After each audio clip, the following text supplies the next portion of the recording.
Salve, salve, galera Terra Negra, beleza? Meu nome é Vitor Augusto, estou do lado aqui de um grande amigo, João Marcelo. Na verdade, relativamente tenso, para não falar totalmente tenso, né, João? Que a gente está aqui, se vocês estiverem observando, lá no finalzinho tem um corpo d'água que é justamente a fronteira entre Israel e a Síria. Se você também puder observar, atrás da gente tem uma série de benfeitorias brancas ali, que são os campos de refugiados do conflito civil na Síria. Então nós estamos aqui nas colinas de Golã, no nordeste do Estado de Israel. Ô João, tenso e emocionante pra gente, né? Ô Vitor, é muito importante, gente, que aqui a gente não está conseguindo passar toda a impressão para vocês, mas nesse momento a gente está escutando aqui baterias antiaéreas, a gente está escutando aqui rajadas de tiro. Então a gente está exatamente a poucos quilômetros das zonas de tensão que marcam esse que é considerado hoje o maior conflito do planeta Terra em termos de mortes, em termos de número de deslocados. É isso, Vitor. E essa questão, para a gente estar aqui nesse momento agora, a questão tão atual, tão importante esclarecer alguns dados, né, Vitor? Que é exatamente um conflito que envolve o mundo muçulmano. E esse conflito envolve a divisão básica entre xiitas e sunitas. Como já dissemos, essa é uma região de alta complexidade étnica e é por isso que normalmente os conflitos vão ter várias intervenções, tanto de potências externas, mas também de grupos internos. Ô Vitor, qual que é a dinâmica, se a gente pensar na origem do Estado Islâmico, que está promovendo, está intensificando todo esse conflito, qual que é a dinâmica atual? Então, basicamente, o que a gente tem é o seguinte: a centelha de toda essa tensão, de todo esse conflito atual na Síria, que, como o João enfatizou muito bem, é considerado como o pior conflito do século XXI. Eu posso falar isso, João? Estou falando besteira? Eu acho que você está falando certíssimo. Hoje em termos de perdas de vidas humanas, número de deslocados, pensem na onda de refugiados para a Europa.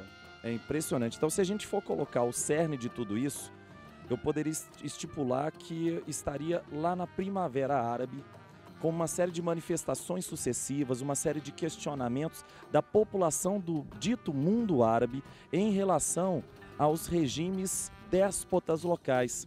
E isso fez com que a Síria entrasse em um contexto de instabilidade interna, principalmente a partir da presença do ditador Bashar al-Assad e os refugiados questionando a presença desse ditador. Então nós temos inicialmente no conflito na Síria, João, 2 agentes. Entretanto, chegou um outro agente, que é a terceira via dessa guerra, que é o Estado Islâmico. E se a gente fosse estipular então a origem do Estado Islâmico, seria realmente na Síria, João? Olha só, a origem do Estado Islâmico, Vitinho, está ligada ao Iraque. Está ligada às intervenções dos Estados Unidos no Iraque, que acabaram gerando um fraturamento do território iraquiano em 3 grandes porções, uma porção curda, uma porção xiita, uma porção sunita. Qual foi o erro disso? Nesse momento que as instabilidades internas no Iraque aumentaram, houve uma difusão, uma proliferação de armas e várias milícias, grupos extremistas islâmicos se apoderaram desse armamento, ganharam força militar e começaram a controlar territórios no Iraque. Controlar esses territórios rapidamente, porque sabemos que os Estados Unidos se retirou do Iraque, as tropas americanas saíram do Iraque, gerando um vácuo de poder, porque o governo no Iraque não existe. O presidente iraquiano é um presidente de fantoche.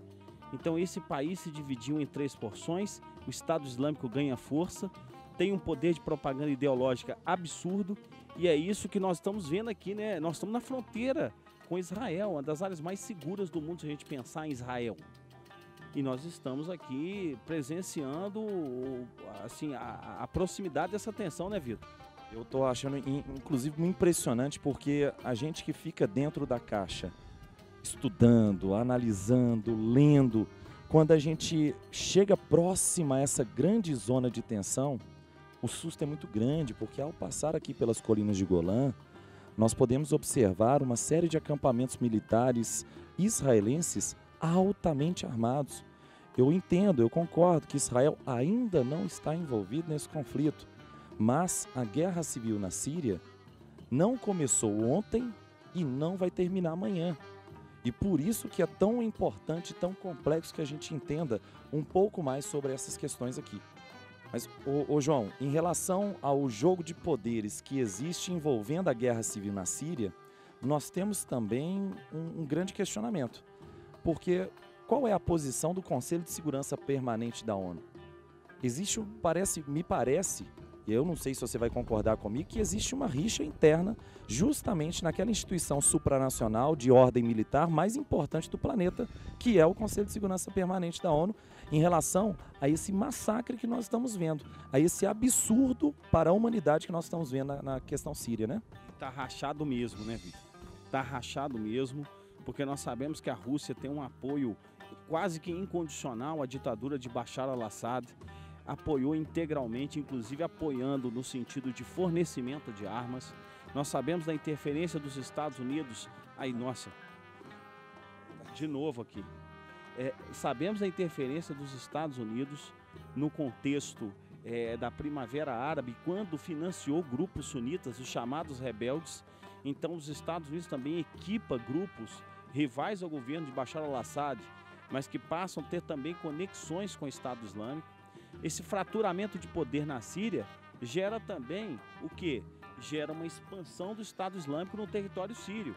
Então ele sai do Iraque, ocupa a Síria e hoje nós temos também a Turquia, né, Vitor? Como é que fica essa questão? Então você tem o enfraquecimento da Síria, permitindo a entrada do Estado Islâmico como um agente muito forte, ocupando principalmente a porção mais oriental do Estado sírio. E agora, em relação à Turquia, você tem mais uma zona de tensão. A Turquia aumentando a sua instabilidade, correndo o risco de sofrer um golpe de Estado recentemente. Além disso, é uma fronteira porosa para a passagem desses imigrantes que saem da Síria e vão caminhar em direção à Europa Oriental para atingir o espaço Schengen, por exemplo, e atingir a livre circulação de pessoas.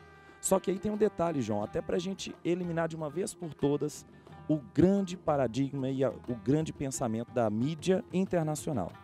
Esses refugiados da Síria podem ser subdivididos em deslocados internos e refugiados para outras regiões.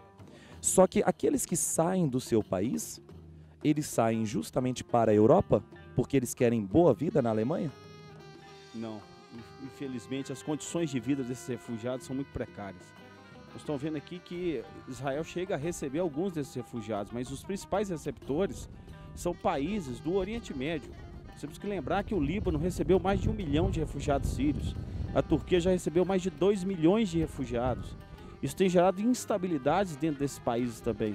É preciso quebrar esse paradigma que a Europa está sendo uma grande mãe, recebendo os refugiados, acolhendo os refugiados. A gente sabe que não é, né? Viktor Orbán construiu uma área militarizada impedindo a entrada de refugiados. Nós estamos falando de deslocamento de famílias, de crianças, de idosos, de mulheres. Isso não é questão só migratória, isso é questão humanitária. Então, nas palavras, né, do Papa Francisco, é a globalização da indiferença. É o que nós estamos vivendo, a globalização da indiferença.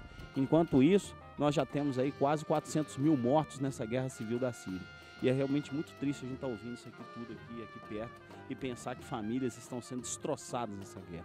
O que a gente está fazendo aqui, eu e o João, apesar de já termos chegado aqui com o pensamento de fazer um vídeo sobre a guerra civil, algumas coisas é só na hora, né, João? Não tem jeito, não tem como se roteirizar tudo. E agora, enquanto o João estava falando, me surgiu uma outra ideia ainda.